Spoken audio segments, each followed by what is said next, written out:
All right, everybody. It is exciting to be with you once again.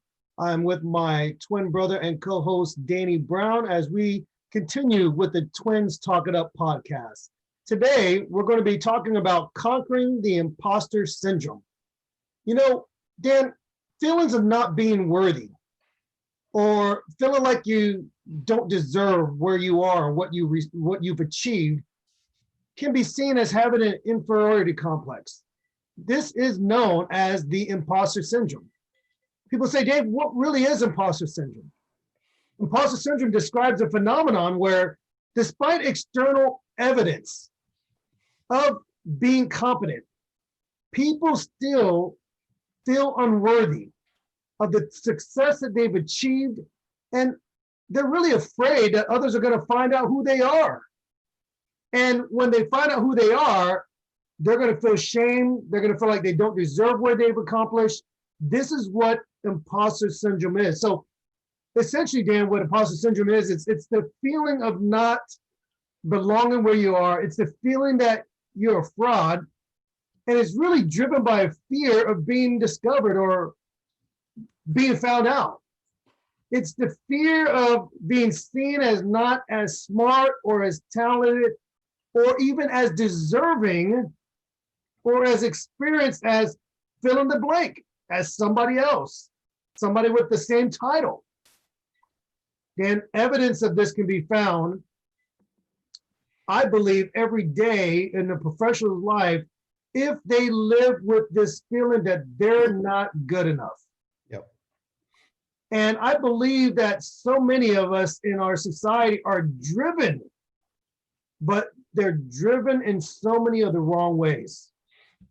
And if by chance they don't grab this, they're going to be forever tormented with this thought that they're not good enough. Now, as we get going with this episode, Dan, I wanted to share something that's interesting because I felt like growing up as an identical twin, I struggle with this sense of figuring out my own identity, this sense of maybe I'm not as good as I should be. And part of that was because I'm an identical twin and I looked up to my older brother, which I believe most younger siblings look up to their older siblings. And I was looking up to you, Dan. I was looking up to you thinking I got to be just as good as you, or I got to be just as fast or as intelligent or as talented. And I really felt like in so many ways I struggled with that until I came to grips that I can be motivated by the fact that I'm not like you, that I want to be just as good as you. And I had to learn to accept me for being me. And that's when I came to my own. So yes, I even struggled with that growing up as a twin. I have to agree with you, bro. For me, it was the same thing. I think that's what made us compete with each other. I think about our school grades, who had the highest GPA, who had the most A's. Even when we were playing tennis, you were better than me in tennis, but I hated that. So it was more of an aspect of getting me to be better. And so I'm glad that you and I both came to the same mindset, which is using this opportunity to motivate ourselves to be better. So if you've ever had these feelings, you guys are not alone. If you ever felt this way, you guys are not alone. According to a study published in the International Journal of Behavioral Science, entitled, guess what? The Imposter Phenomenon. So it's an imposter phenomenon. That's the title. As soon as I saw the title, like, whoa, that's kind of interesting. Yeah. Here's some good statistics from it. 70% of people experience these imposter feelings at some point in their lives. Almost everybody does. Even the great novelist, Maya Angelou, she said, I have written 11 books. 11 books. But each time I think, they're going to find out I've been running a game on everybody and they're going to find me out. Even Maya Angelou felt this way. She's even felt this way. And usually high achievers, if you're a high achiever, you're considered a perfectionist. Yeah. And even a perfectionist struggles with the same complex. Everybody struggles with the same complex. You feel like, I can't write this book. I can't write this book because I only know 99% of the content or 99% of the information. So you feel insecure. You could be the expert and you still feel insecure. You could feel as if you're not an incapable leader, that you're a fraud. I shouldn't be this CEO. I shouldn't be this business leader. I shouldn't be the community leader. I shouldn't be the family leader. I shouldn't be this type of father or this type of mother. It doesn't matter what it is. You still feel like a fraud. Even if you're into comic books, you probably think, man, Superman is the most amazing superhero. It doesn't matter what it is. As long as the yellow sun is out, nobody can beat him. Yep. But even he had insecurity and had one weakness, his kryptonite. So does this sound familiar to you? I would imagine that you're not alone. What if you want a contract? What if you want a deal? What if you close a big sale? You'd be like, I wonder if they will regret giving me the sale. I wonder if they would think that, why did I sign this contract with this guy or this girl? Right. I wonder if my boss and my peers would think, you're not really that good. Yeah, you might have made your numbers this month, but you're not really that good. You were just lucky. Does that sound familiar to you? You shouldn't get that promotion. Does that sound familiar to you? I wonder if my company realizes they made a mistake. They should not have promoted me. Or they shouldn't have recognized me for Employee of the Month. I wonder if they made a mistake. Or if you're a speaker or have been asked to speak, you're delivering a presentation. And the one thing that goes through your mind over and over and over again is, I don't think I should be up there. Why did they pick me? Oh my gosh, what was my talking points again? I can't remember. So you get preoccupied by this fear that you realize that what you're talking about, you probably forget. Maybe an audience member or somebody in your room will ask you a question, and then you'll realize, well, maybe they're the expert and I'm not. So why am I the one up here? Why aren't they up here? They're going to find me out. So these are some of the things that you may be going through. If you feel like that's familiar, please let us know. Please comment, reach back out to us, let us know so that we can talk about that. Dave? Yeah. And I'm glad you shared those examples, Dan. And I hear them all the time with professionals that I'm working with personally as a coach. But here are a few more examples, Dan, that I've heard. And this might sound familiar to our audience because we really want to nail down what imposter syndrome is. Because until you know what it is, you really can't correct it. You can't change it in your life. Does this sound familiar to you? While you are at work, you go day in and day out. I don't care if you clock it at 9 or 8 o'clock or 7 o'clock in the morning, but you go in throughout your day waiting for someone to approach you, call you into their office, or say something to the effect, you don't know what you're doing, do you?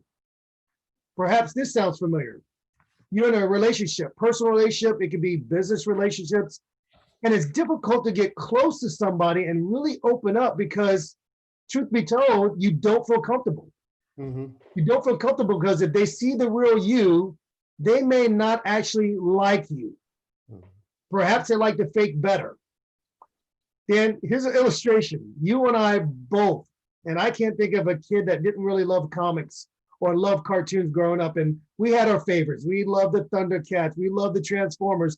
But there was this one cartoon we used to enjoy watching in particular that I think kind of paints the picture of imposter syndrome. It was Scooby-Doo and the Gang. You remember at the end of Scooby-Doo, at the very end, they would always unmask, all right, and discover that the person that they revealed wasn't necessarily someone we all thought it was. The villain, upon being unmasked, would say something to the effect of, I would have gotten away with it if it weren't for those meddling kids. They were unmasked. And for the truth is, some of us feel like we're going throughout our workday waiting for someone to pull off our mask. That's what imposter syndrome is. Yeah, I think that's kind of funny. I do remember those Scooby-Doo cartoons, and I don't know what it is, but every time they get the mask pulled off, they said I would have gotten away with it. Yeah, You're absolutely correct. And everybody was in shock. It was always the individual you never thought. You never knew it was going to be that person. So what does this really mean for all of us? As Dave said, we have to stop living behind the mask. Yeah. If you've ever struggled with the fear of being unmasked as an imposter, well, good news. We have a few suggestions to help you out. Number one, reframing. So reframe your thinking. Danny, it's so difficult. I'm always thinking these negative thoughts. Well, let's help you out just a little bit. First of all, you have to acknowledge the thoughts. Yeah. And then you have to take those thoughts and put them in the right perspective, the proper perspective. The true imposter here is not you. The imposter is your fear. Remember, fear is not real. It is projection of something that has not yet happened. Why experience the potential damaging effects of an event that has not even happened twice? So here's the key. You first have to acknowledge that there is a fear. Just take it out, put it out in front of you.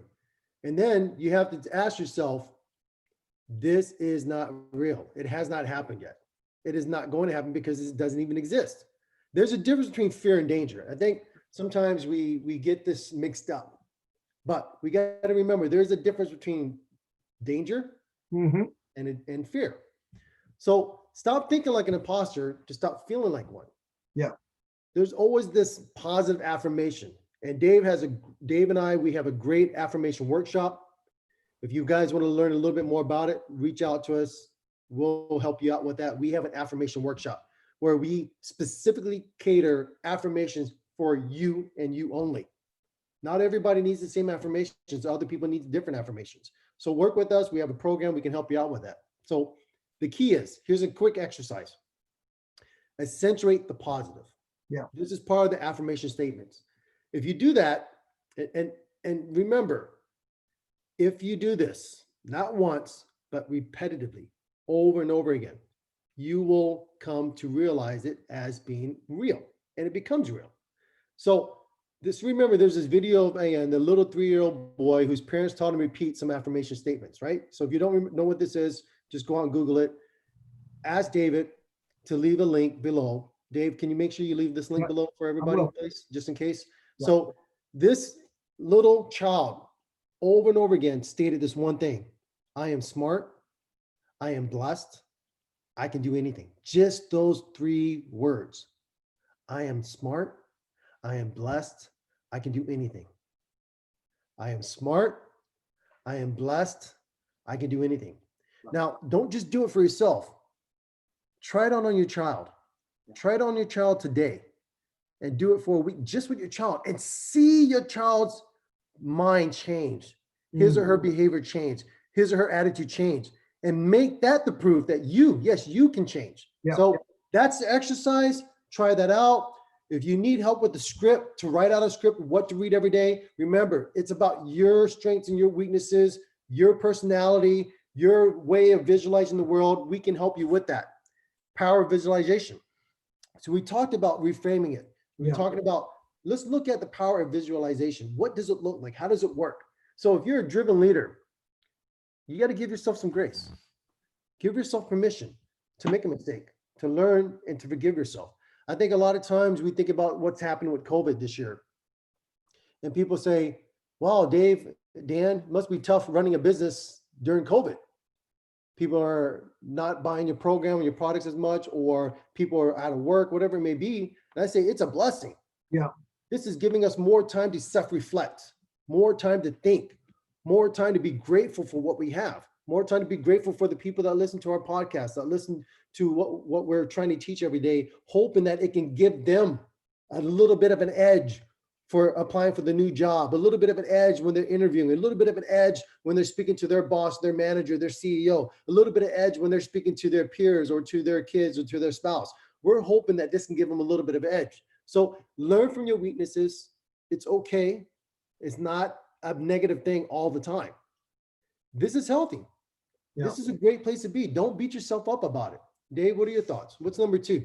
Yeah, Dan, I appreciate you sharing that. And right before I share number 2, Dan, can I echo the thing you shared about reframing your thinking is so vital. It's so important we reframe our thinking. And as a speaking coach, I say write your own script. And that's really what the positive affirmations are. And that is a cute little boy, by the way. I love that story. And it's true. It's what we say to ourselves every single day is what we're going to believe. And we got to reframe our thinking. The second thing, Dan, we have to do is we have to own our success. You know, we grow up and we put our little trophies on the wall, or we have a little mantle for our trophies and all our successes. Our parents think that it's the greatest thing ever. We've got to also own our successes as professionals. We shouldn't minimize or discard our work, all our efforts, everything we've achieved. We've worked hard to get those. We worked hard to be where we are. You've got to own that success. If you're able to own that success, it will help you to reframe your thinking. It will help you to counter that feeling of being a fraud. I believe without a doubt that you could still be the hero and be humble in your own story. It's not about luck. It's not about fortune coming your way. It's about hard work.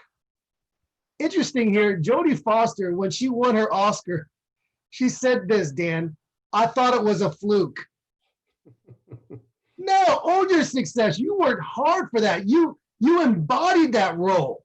Yeah, I deserve this. I earned this. When you own your success, you can combat that. And here's one thing that we talk about, and we did mention this in a different episode, Dan, but I can't tell you how important it is to own your own, what I call victory journal.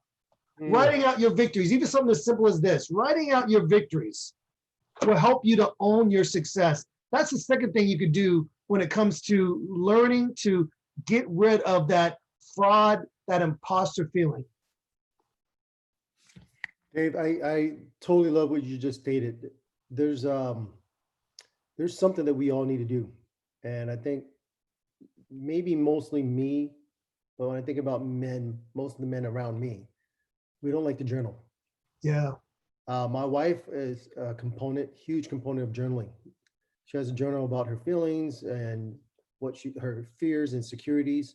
And then she has an affirmation journal. Then she has a quiet time journal where she studies out biblical scriptures to help her. She has a journal about parenting and guiding.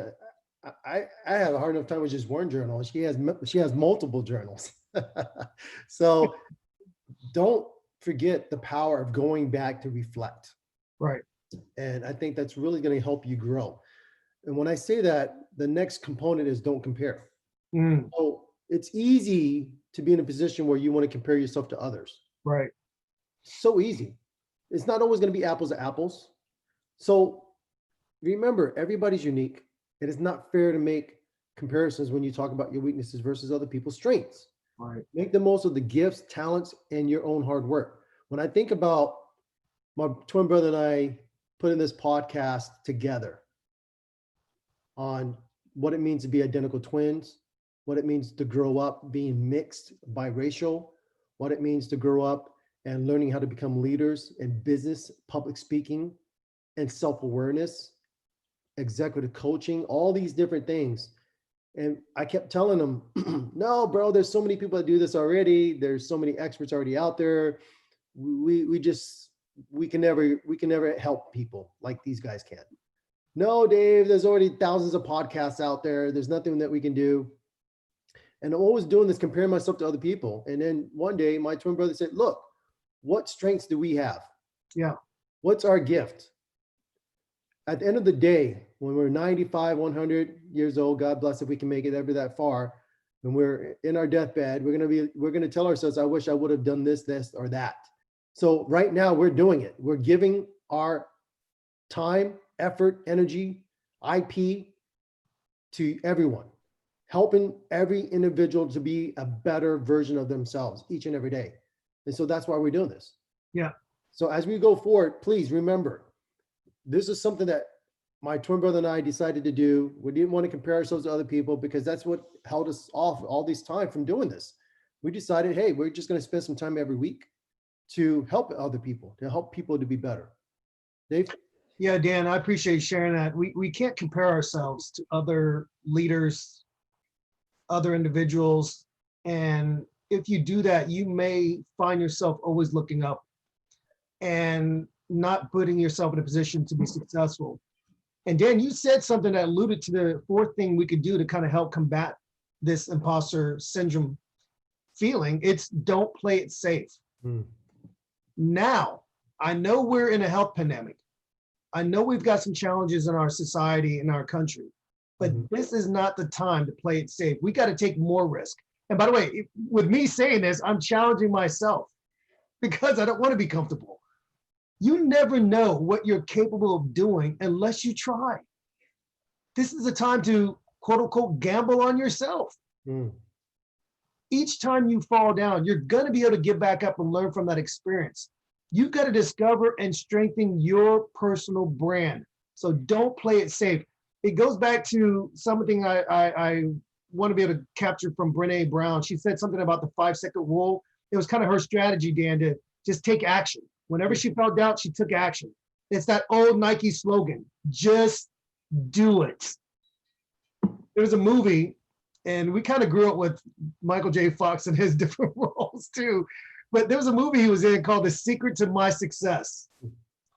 He knew he could be found out at any moment, but he did it anyways, Dan. He did it anyways. He had the suit, he had the clothes, he was pushing the mail, reading to see what he needed to do, capturing a vision for how he could build his own success. And you know what was amazing? His drive to be successful outweighed his thoughts of ever being caught. Don't play it safe. I appreciate you saying that, Dave. I think right now, when we look at our next point, it's redefining your purpose. Yeah. So many times we begin projects, we do things, and we don't know. We know why we want to do it, but we don't really understand the why. And if we really want to go through and to complete and to be better, we have to understand our why, redefine our why. I think about our parents when we were growing up and how we were in the military, we traveled all over the world. Even when we got to the point where we were able to grow up in University Place, Washington, go to the school they were going to, living in the community we were living in, how our mother was working 2 jobs as our father retired from the military. And retiring from the military was really hard to transition to civilian life. Job skills don't necessarily transition the same way. And so our mother had to work multiple jobs, sleeping only 3-4 hours a day. And I asked her one weekend when I was at high school, and I would say, "Hey, Mom, why are you working, multiple jobs, 7 days a week, only sleeping 3.5-4 hours a day? Why are you doing that? Why are you not getting enough rest?" And she just said, "Because I want you and your brothers to have the best. Mm. I want you to go after your dreams. Don't worry about me. I want you to go after your dreams. I want you to go to school and make something of yourself. It doesn't matter what you do as a career. It doesn't matter how successful you become. I just want you to go after your dreams. And so my dream is to see you go after your dream." Yeah. And that was her why. Every time she felt tired, she didn't want to get up, she just got up anyways because she was doing it for her kids. And so today, we want to challenge you. You have to sit down and understand your why.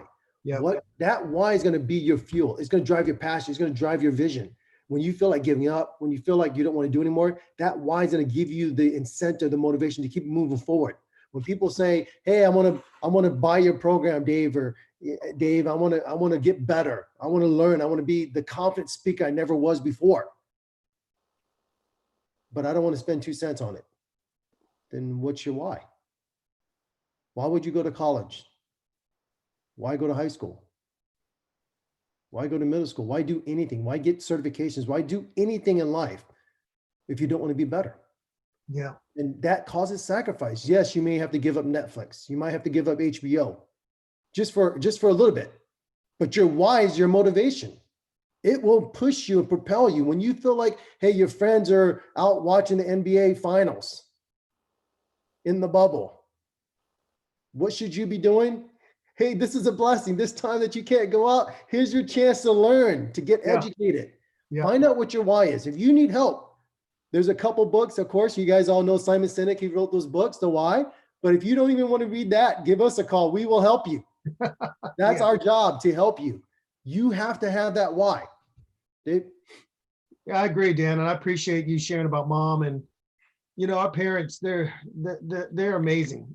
And to be able to go, my dream is now you're my dream, it motivates you. And to be able to now be a parent myself and having one child in college, one in high school, my dream is for them to be their best and to find whatever path that, is there before them, that they pursue that with all their heart. And That's my why. And I agree with you on that. I think the other thing, Dan, is I want to say number 6 is connectivity. Hmm. I think it's important that we have great connections. And these are our key relationships, our key partnerships. It's strategic. It's about knowing who your inner circle is going to be. These are the individuals that help you to stay open and honest. These are the people that tell you the truth no matter what. And you trust them because that's like this safe zone. It's the scripture that says wounds from a friend can be trusted. Yeah, you hurt me, but you know what? I trust you and I know it was done for a reason. And it's within this zone that we don't feel shame. We don't feel that silence is going to be acceptable. We want people to speak up. We want them to feel that they're comfortable and safe to talk about their truth. So, Dan, we have to ask, who do you know? Who can you identify as people that you can truly look to tell you the truth? These have got to be people that speak their mind, who are comfortable in their quote unquote own skin. They're not embarrassed when they make a mistake. As a matter of fact, these are the people that tend to make fun of themselves because they're not afraid to be wrong. Yep. I also think, Dan, that these have got to be people who are very positive people. People that build you up when you want to knock yourself down. These are the partnerships that say, no matter what happens, you're going to get better. No matter what happens, you're sharpening the saw. No matter what happens, the next door you open will be the opportunity you wanted. You know, you know what it makes me think about, Dan? It makes me think about championship teams.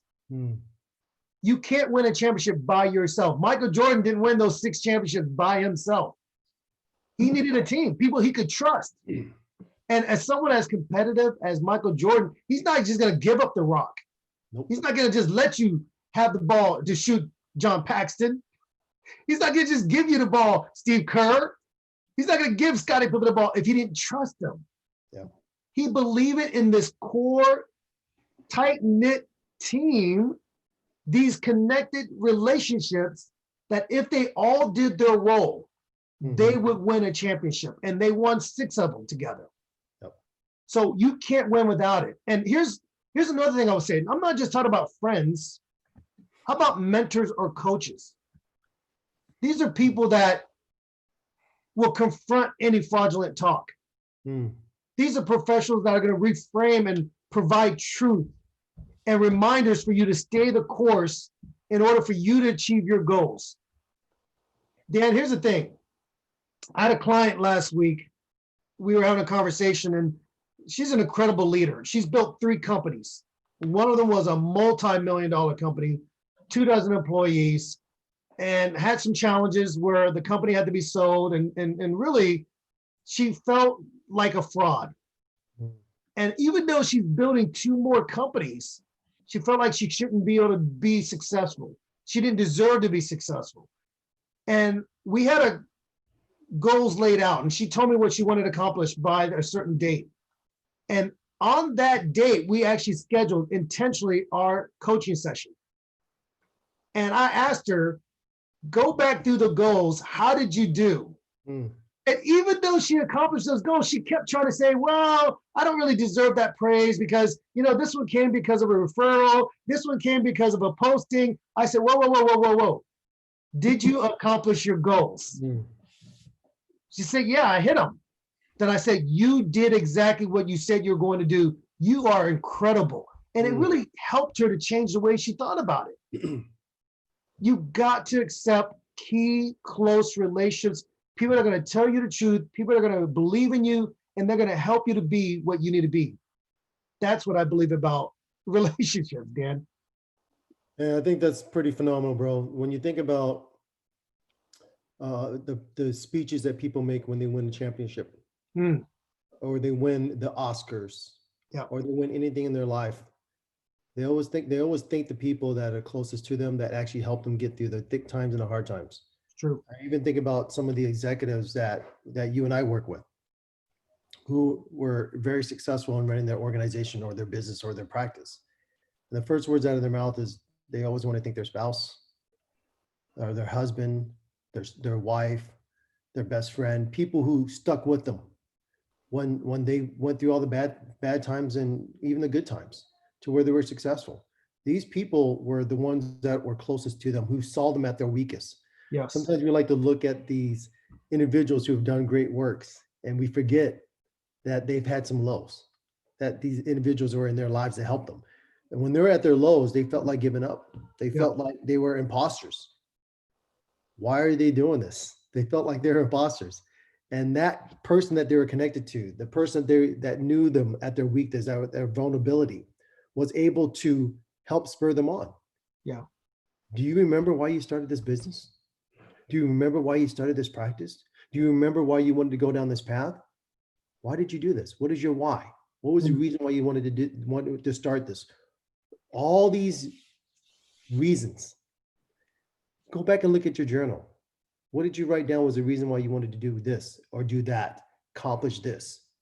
And that gave them the motivation to continue to move forward. So you're absolutely right. The vulnerability, the connectivity, those are always going to be very important. And I think lastly, for me, it's about having the ability to accept Yes. help, accept help. Yeah.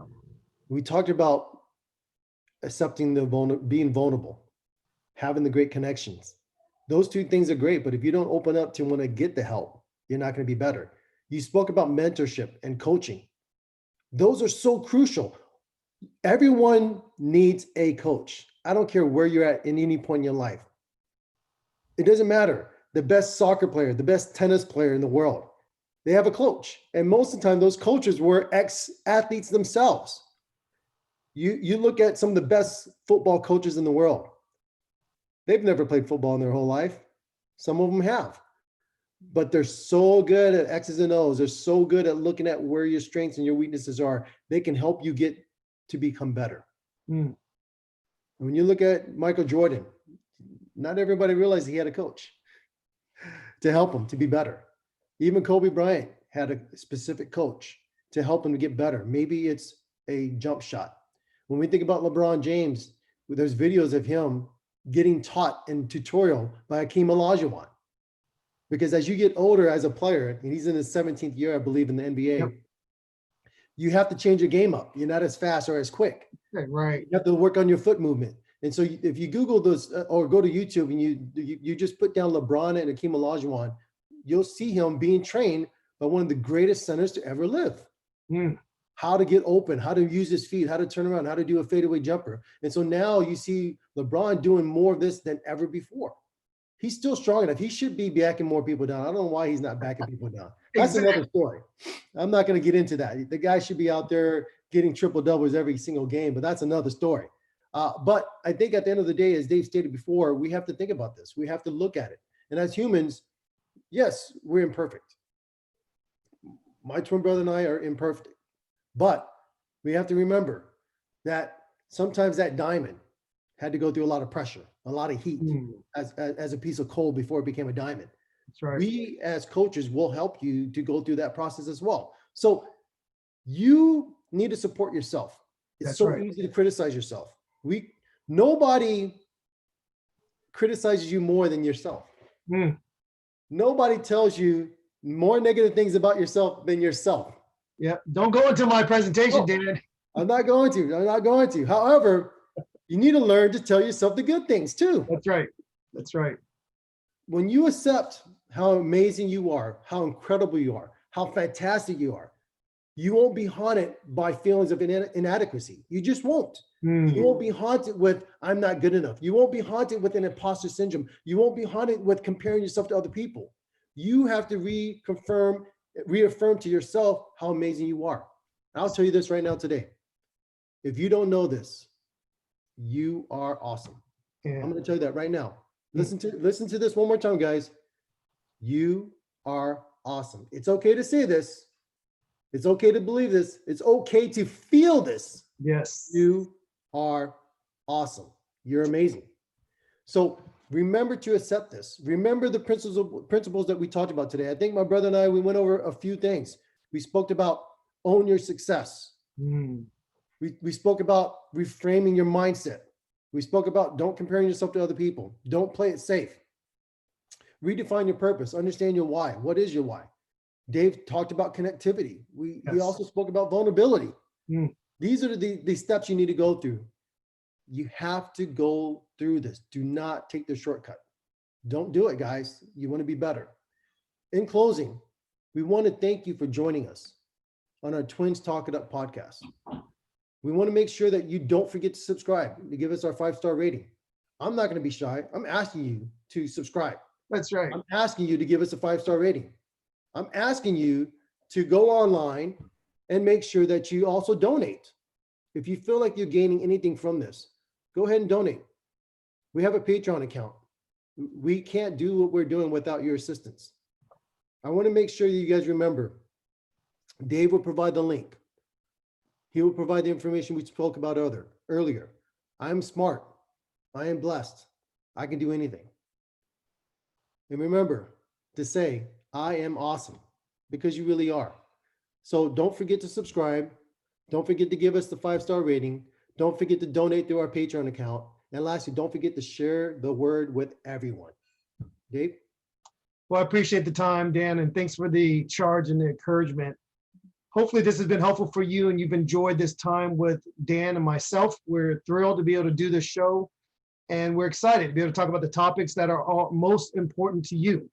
We want every professional executive out there to feel and believe that you're getting the encouragement and the support to be your best as a thought leader and influence those around you and grow. So thank you for joining us on the Twins Talk It Up podcast. We look forward to seeing you on our next episode. Have a productive week, and we'll talk to you soon. Take care, guys. Bye.